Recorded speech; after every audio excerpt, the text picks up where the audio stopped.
세상에는 우리 삶에 있어서 참으로 신기한 신비로운 것들이 많이 있음을 보게 됩니다. 그러나 성경은 생명에 대한 세 가지 신비가 있음을 우리에게 말씀하고 있습니다. 그 중에 하나는 출생의 신비입니다. 어느 가정의 한 자매가 잉태가 되었습니다. 병원에 가서 초음파 사진을 찍어봤더니 요만한 어떤 물체가 이 안에 들어있는 것입니다. 거기에는 손도 없습니다. 머리도 없습니다. 자그마한 어떤 물체가 들었습니다. 근데 이것이 한 주가 지나고 한 달이 지나고 몇 달이 지나면서 나중에 초음파를 보니까 거기에는 머리도 생기고 팔도 생기고 다리도 생기는 것을 보게 됩니다. 참 신기하잖아요. 엄마의 뱃속에서 요만한 어떤 콩알 만한 어떤 점 같은 것이 이렇게 세월이 지나면서 이렇게 아이로 성장하는 모습을 보면은 참 신비롭습니다.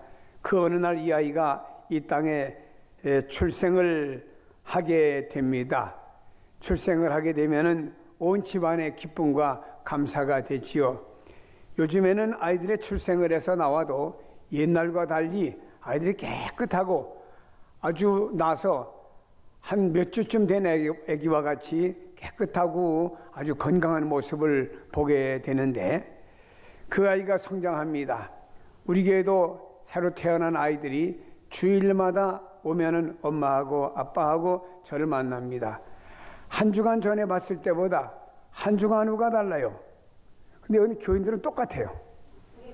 근데 그 아이는 매주 볼 때마다 달라요. 한 달 지나니까 아이가 말입니다. 더 성숙한 모습이 그 모습을 통해서 보게 됩니다. 이런 아이가 이제 집에서 부모님들의 보살핌을 받고 심지어는 할머니, 할아버지의 보살핌을 받으면서 성장을 합니다. 언젠가 한번 TV 나오는 거 보니까 성남에서 어떤 엄마가 4쌍둥이를 낳았더라고요. 근데 TV 나오니까 하나에는 할아버지가 안고, 하나에는 할머니가 안고, 하나에는 엄마가 안고, 하나에는 아빠가 안고, 4아이를 안고 있는 그 TV 나온 내용을 보았습니다. 여러분, 이렇게 해서 이 아이가 성장을 합니다. 성장하면 어린이가 되고, 그 다음에 청소년이 되고, 청년이 되면서 더 성장하여 성인이 되고 가정을 이끄는 것을 볼 때마다 우리는 참 신비롭습니다. 그래서 부모님들은 이 자녀들이 커가는 모습을 보면서 참 신기하다. 네가 벌써 커서 이렇게 참 벌써 장가고 시집가고 또 아이를 낳고 신비롭다 할 만큼의 이 출생이라고 하는 것은 신비에 가까운 내용들을 우리에게 소개해 주고 있습니다. 다음에는 죽음이 신비입니다. 죽음은 모든 것을 허물어버리고 맙니다. 죽으니까 사람이 가졌던 모든 것을 내려놓습니다. 내 손에 끼었던 반지 하나도 가져가지 못하고 빼놓고 맙니다. 내가 가지고 있던 모든 학문도 내려놓습니다. 내가 가지고 있던 재산도 다 내려놓고 마는 것입니다. 모든 거 허물어버립니다. 이 세상 어떤 사람도 살다가는 한 번은 다 죽는 것입니다. 안 죽는 사람은 없어요. 히브리서 9장 27절에 말합니다. 한 번 죽는 것은 사람에게 정해진 것이요 그 후에는 심판이 있으리니 말씀합니다. 전도서 3장 19절에 말씀합니다. 짐승의 죽음같이 사람도 죽으니 사람이 짐승보다 뛰어남이 없음은 그 모든 것이 헛됨이로다. 짐승도 태어나서 살다가 죽고 사람도 태어나서 살다가 죽으니 짐승의 죽음이나 사람의 죽음이나 활동이 멈추는 건 똑같지 않느냐라고 전도서에도 말하면서 인간의 죽음도 헛됨을 우리에게 말씀하고 있습니다. 여러분, 사람이 참 이 땅에 태어나서 살다가 언제 갈는지 몰라요. 사람이 참 너는 몇 살까지 살다가 몇 년, 몇 월, 며칠, 몇 시에 갈 것이다. 이런 사람이 하나도 없습니다. 아니, 그분이 벌써 가셨대. 그 왜 일찍 가셨어? 그 애가 왜 죽었대? 교통사고로 죽었대요. 그 젊은이가 왜 죽었대? 자다가 심장마비로 죽었대요. 뭐 이런 일들이 세상에 허다합니다. 아니 그 사람이 왜 죽었대? 뭐 교통사고래 뭐래 이래가면서 세상에는요 그 생명이 살다가 어느 날 죽음으로 인해서 참 인생이 죽고 나니까 모든 것이 허무하구나 하면서 친구나 혹은 가까웠던 어떤 친척이 돌아가셨을 때 사람의 마음에는 허무와 공허함을 느끼는 것이 인간의 마음이 아닙니까? 사람에게 죽음은 신비입니다. 언제 갈는지 아무도 모릅니다. 그래서 우리는 오늘 하루하루를 무엇으로 믿음으로 사는 것이 우리에게 가장 중요한 것인 줄로 믿습니다. 다음에는 부활이 신비입니다. 누군가 말했습니다. 봄은 부활의 계절이라고 말했습니다. 겨울에는 앙상했던 모든 가지들, 나무들 이렇게 붙잡으면 똑똑똑 부러집니다. 이파리가 하나도 없습니다. 이랬던 겨울의 나무들이 봄이 되니까 우리 교회 주변에도 개나리가 피고 벚꽃이 피고 잎사귀가 돋고 벌써 나비가 날아다니고 벌써 꿀벌들이 날아다니는 모습을 보게 됩니다. 겨울엔 나비 하나 못 봤어요. 겨울에는 꿀벌 하나 못 봤습니다. 근데 봄이 되니까 모든 것이 다 이렇게 생기가 있게 변화되는 모습을 보게 됩니다. 좀 더 있으면 더 잎사귀도 무성하고 더 많은 꽃들도 필 것입니다. 완전히 다른 이 땅의 모습으로 바꿔놓게 되겠죠. 그래서 누군가 봄은 부활의 계절이다 이렇게 말을 했습니다. 그런데 여러분 성경은 우리에게 말씀하고 있습니다. 예수님께서 십자가에서 우리의 죄를 짊어지시고 돌아가셨습니다. 3일 만에 주님은 부활하셨습니다. 이것을 성경은 신비라고 말씀합니다. 이 부활을 믿지 않았습니다. 누가? 주님의 제자였던 도마가. 주님께서는 도마가 있는 11명의 제자가 있는 앞에 부활하신 모습을 가지고 주일날 오후에 한 주 후에 나타나셨습니다. 도마야 이리 와봐라. 내 손 십자가에 못 박힌 손 만져보고 옆구리에 창 박힌 옆구리에 손가락을 넣어보고 믿음이 없는 사람이 되지 말고 믿는 자가 되라 라고 말씀을 했습니다. 여러분요, 예수님께서는 부활하신 다음에 40일 동안 세상에 계시면서 약 11번 동안 여인들에게 나타나셨습니다. 주님의 제자들에게 나타나셨습니다. 그리고 어떤 때는 500명이 동시에 보는 앞에 나타나셔서 내가 부활했다라고 하는 확신을 심어주신 줄로 믿습니다. 그러므로 우리는 이 예수님의 부활을 가리켜 역사적인 부활이라, 우리가 역사의 인물이 우리나라에도 세종대왕이 있고 누가 있었듯이 말입니다. 예수님의 부활은 역사적인 부활이라고 우리에게 보여주었고 우리는 고백하고 있습니다. 예수님의 부활을 성경은 첫 열매라고 말씀합니다. 저를 믿는 사람은 예수님처럼 부활에 동참할 것을 가리키는 말씀으로 첫 열매라고 말씀합니다. 예수님을 믿는 우리가 예수님의 부활에 동참하게 될 것입니다. 예수님은 이 부활을 우리에게 보여주시기 위해서 이 땅에 오셨고, 부활은 성도의 소망이고 성도의 신앙이고 성도의 최종적인 목표인 줄로 믿습니다. 성도들의 최종적인 목적지, 부활의 영광으로 얻어지는 하나님의 나라고 예수님과 왕노릇하며 영원히 사는 생명을 예수님의 부활을 통해 우리가 얻어지는 줄로 믿습니다. 먼저 중요한 것은 예수님의 부활은 육체의 부활의 보증인 줄로 믿습니다. 예수님이 부활하신 것은 우리도 육체적으로 부활한다고 하는 보증인 거예요. 예수님의 부활은 나의 부활입니다. 예수님의 부활은 나의 육체의 부활을 보증하는 내용인 줄로 압니다. 예수님의 제자들이 예수님의 부활을 믿지 못하니까 예수님은 제자들이 보는 앞에서 생선 한 토막 구운 것을 뜯어서 드셨습니다. 그러니까 제자들은 예수님 부활의 육체를 가지셨네 라고 하면서 확신하게 되었다 이 말입니다. 우리가 요한복음 11장에 보면은 나사로 부활 사건이 나옵니다. 죽은 지 나흘이나 된 시체를 예수님이 살리셨습니다. 이 일을 행하신 다음에 제자들에게 말씀하셨습니다. 이는 너희를 믿게 하려 함이라. 무엇을 믿게 한다는 말씀인가요? 예수님의 능력을 믿게 한다는 말인가요? 아니면 죽은 사람을 다시 살린다고 하는 것을 믿게 한다는 말인가요? 나사로를 살리는 것을 믿게 한다는 말인가요? 아닙니다. 중요한 메시지가 그 안에 들어 있습니다. 예수님이 십자가에 달려 돌아가셨다가 사흘 만에 살아나실 것이다 라고 하는 것을 암시한 내용이 그 속에 들어있는 줄로 믿습니다. 예수님의 부활은 우리가 다시 살아난다고 하는 것에 대한 증표인 줄로, 보증인 줄로 믿습니다. 하나님이 하시고자 하시면은 못할 일이 없어요. 성경의 에스겔서에 보니까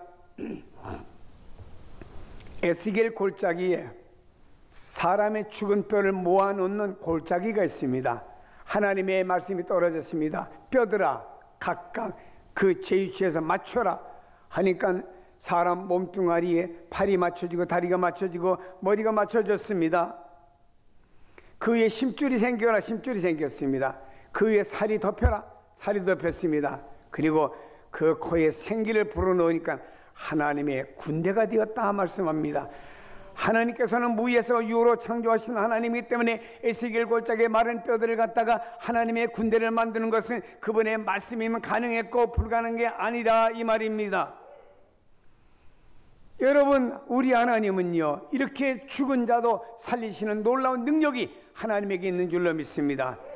데살로니가전서 4장 14절에 보니까 예수께서 죽으셨다가 살아나심을 믿을진대 주께서 호령과 천사장의 소리와 하나님의 나팔 소리로 친히 하늘로부터 강림하시리니 그리스도 안에서 죽은 자들이 먼저 일어나고 그 위에 살아남아 있는 자들도 그들과 함께 구름 속으로 끌어올려 공중에서 주를 영접하게 하시리니 그리하여 우리가 항상 주와 함께 있으리라 말씀했습니다. 예수님의 십자가에 죽으셨다가 부활하심을 믿는 사람들은 우리 예수님께서 호령과 천사장의 소리와 천사장의 나팔 소리와 함께 이 땅에 강림 재림하실 때 그리스도 안에서 죽어서 무덤에 있는 사람들이 무덤이 먼저 열리고 부활하여 주님 앞에 갈 것이고 그 다음에 이 땅에 살아남아 있는 사람이 호련히 변화되어 공중으로 들림을 받아서 공중에서 주님을 영접하게 된다고 말씀하고 있습니다. 그리고 우리는 그 주님과 합업으로 영원히 있게 될 것이다, 영생을 약속한 줄로 믿습니다. 오늘 성경에는 잠자는 자들의 첫 열매가 되어주셨다, 예수님의 부활을 잠자는 자들의 첫 열매가 되어주셨다고 말씀했습니다. 이스라엘 백성들은 농사를 지으면은 처음 익은 첫 열매를 무엇이든지 간에 첫 열매를 뭐 우리 한국어로 말하면 호박이든지 혹은 뭐 가지든지 오이든지 배든지 감이든지 뭐 참외든지 뭐든지 첫 열매를 하나님께 이렇게 먼저 드립니다. 그건 물론 제사장들의 몫이 되겠죠. 왜 드립니까? 하나님, 내가 첫 열매를 드림으로 말미암아 이 똑같은 열매가 금년에도 크게 추수할 것입니다. 이것을 미리 내다보면서 이 드려지는 이 첫 열매와 똑같은 열매가 많이 맺혀질 것입니다 라고 해서 암시하고 그런 축복을 기다리는 마음을 가지고 첫 열매를 드린 것입니다. 예수님도 첫 열매가 되어서 부활하셨다고 하는 것은 곧 이어서 성도들이 말입니다, 예수님을 따라서 부활할 것을 암시하는 말씀인 줄로 믿습니다. 아주 바울이 너무너무나 표현을 잘했어요. 첫 열매라고 하는 것. 여기에 첫 열매가 사과가 달리면요 그 다음에 계속 열리는 열매도 사과가 열릴 것 아닙니까? 첫 열매가 배가 열리면은 계속 배가 열릴 것 아닙니까? 부활하신 예수님의 첫 열매로 열려주심으로 말미암아 계속 우리도 부활하는 육체로 부활체로 열려질 줄로 믿습니다. 그게 첫 열매란 의미라 이 말입니다. 예수님은 부활의 첫 열매가 되셨어요. 그리고 그리스도 안에서 죽은 자 잠자는 자들의 첫 열매가 되어주셨다고 말씀하고 있습니다. 예수님의 다시 사심은 장차 믿는 사람들의 부활의 징표입니다. 예수님이 다시 사셨습니다 하는 것은요 여러분이 장차 다시 산다고 하는 보증, 증표요. 예수님의 부활을 바라보면서도 나의 부활을 믿지 않는 사람이 있으면 안 되지요. 이원화시키지 말고 주님 부활하신 것은 내가 장차 부활한다는 증거입니다, 증표입니다. 믿으시기를 바랍니다. 다음에는요, 예수님의 부활은 영생의 보증이 되는 것입니다. 부활이 보증되는 것은 영생이에요. 부활의 목적은 영생을 위한 것입니다. 어떤 분은요 죽는 순간부터 영생의 시작이라고 말합니다마는 그러나 아닙니다. 우리는 예수의 십자가와 부활을 믿고 그분을 영접하는 순간에 이미 영생의 생명이 내 안에 들어온 줄로 믿기를 바랍니다.